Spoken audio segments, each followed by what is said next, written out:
Super Mario World is probably my favorite 2D Mario game. I love it for its exploration-focused level design, its use of Yoshi, the satisfaction of connecting the world map, and finding shortcuts throughout the game. Super Mario Bros. 3 comes in a close second, though, with its mostly bite-sized levels that encourage me to speed through them as fast as I can. That, along with its plethora of power-ups, the introduction of loads of series staples, and the world map itself, made it a massive step forward for the series in 1988, and when I played the GBA remake for the first time in 2003, that level design still held up remarkably well, and, well, it still holds up to this day. However, if I could have one Mario game impact the series' development moving forward, it wouldn't be 3 or World.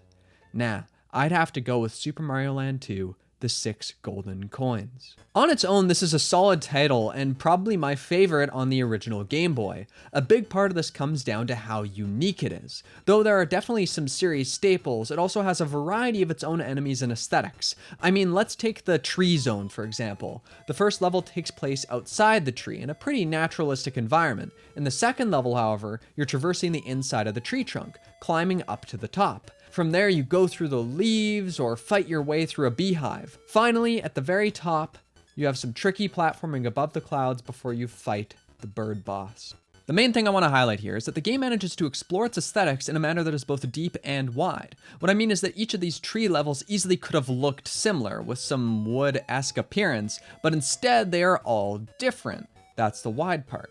The deep part, meanwhile, is that individual levels explore their themes exceptionally well too. For example, let's take the beehive level. Immediately as we enter the level from the leafy outside, the texture changes, with the background's hexagonal pattern signaling its aesthetic to us right off the bat. The first enemy we fight looks like a little larvae, and sure enough, when we go up, there are now gaps in the background, from which full-fledged bees emerge, ready to hunt us for invading their home. Then the larger queen-looking bees drop down from above, slamming us with their food-filled bellies. Finally, we get to where it appears new bees are hatching. See what I mean? This one level shows us a beehive from multiple angles, with different enemy types and layouts used to show us more about the beehive itself. This leaf-based level has something similar, where it's mostly suspended over a bottomless pit, and instead of going from left to right as we usually do, this one is more focused on climbing. Makes sense, since this is the point where we're really making our way to the very tip of the tree, and there's obviously going to be a bunch of empty space below us.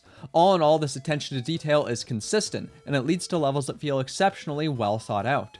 I can't think of any other 2D Mario game where this happens quite as much. Each of the other worlds do something similar too. Sure, there's an underwater area, but in one level you're exploring a submarine, and the next has you exploring the inside of a whale. There's a horror-themed world with masked enemies, spooky houses, and a witch's hut full of bubbling cauldrons, sentient broomsticks, and potions. There's a gigantic Mario statue with gears, a factory-esque area with toy-like enemies, a whole level made out of Lego blocks. There are space levels with more floaty, unique physics. There's this house where Mario gets shrunk down, and then you have to go through an anthill, a garden inside a chimney, and through a bookshelf. Around every corner, there's something new, something fresh, something creative, and a cool way of taking an aesthetic and pushing it further than I'd expect on this device. What I love here is that every level is different. They all have a unique identity to them while still being tied around a central theme. This way, I never found myself tired, wishing for some new look. The game has this unpredictable energy to it, a willingness to get creative with different types of levels and styles. Despite its clear technological limitations, this game goes the extra mile as far as crafting unique appearances is concerned, and it has about as much atmosphere and variety as I could ask from a Game Boy title. Really, as much as I appreciate the level themes introduced in Super Mario Bros. 3, this game easily has the upper hand for me for a couple reasons. First off, these themes often feel more unique to me, and I like that.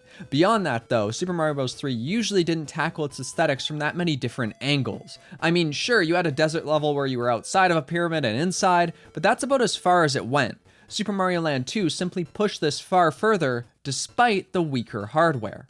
Then there's the game's structure, where most 2D Mario games have you going from world to world in a set order, with some simple shortcuts that allow you to bypass swaths of the game. This one allows you to almost immediately access every world in any order. So long as you beat all the bosses and open the way to the last level, you're good to go. This open structure also helps keep variety. After all, let's say I get bored of the underwater area. Well, then no big deal, I can leave and go play a different style of level and come back later. The game gives me that freedom. And I'm honestly surprised that we've never come back to this more open map layout with an increased emphasis on choice. Of course, it definitely brings in its own set of challenges to design around, that mainly being the difficulty. It's going to be a lot harder to balance a game well if it's less linear.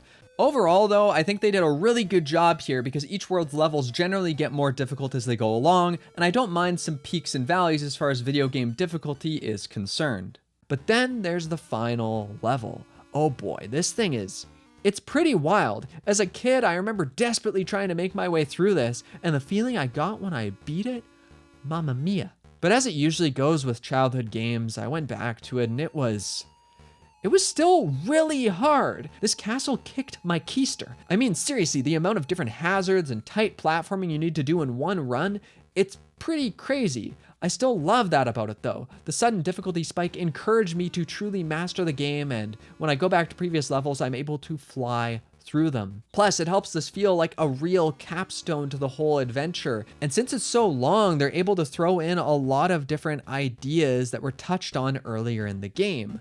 It also helps that the whole thing builds up Wario's personality and reminds me why I need to get the castle back from him. I mean, what sort of weirdo would do this to my castle? I don't like that. I want it back. Then, since Mario's controls are as tight and finely tuned as ever, learning to get through this is an absolute joy. As far as I'm concerned, this game's uniqueness has only grown more special with age.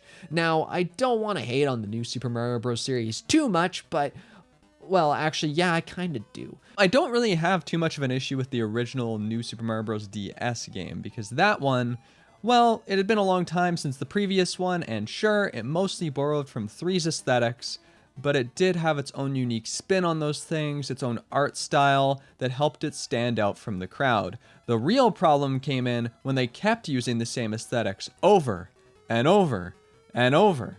Because at a time, Mario games weren't like this. Sure, they each had certain elements you'd expect to see, Goombas, Koopas, power-ups, you get the picture, but they pretty consistently tried new things. Really, the Mario series was unwilling to stagnate, but now it seems like Nintendo has offloaded the creativity onto fans with Mario Maker, which, yeah, I'm happy that game exists, but it also doesn't scratch that itch I have for new aesthetics. This element of exploration and discovery that comes from new locales. It's one of my favorite elements of Mario games and really any game. It's super important to me. That sense of discovery, variety, something new. This game could have easily not been as ambitious, especially considering the hardware, but it didn't give any excuses. Now, Mario Land 2 was fresh when it released, and it's still pretty darn fresh today, and there are definitely some lessons that newer 2D Mario games could stand to learn from it. Either way though, thank you for watching this video. I hope you enjoyed it, and I hope to see you next time tomorrow when I release another video, because yeah, it's a full month of videos every day. Again, thanks for watching. Have a good one. Bye-bye for now.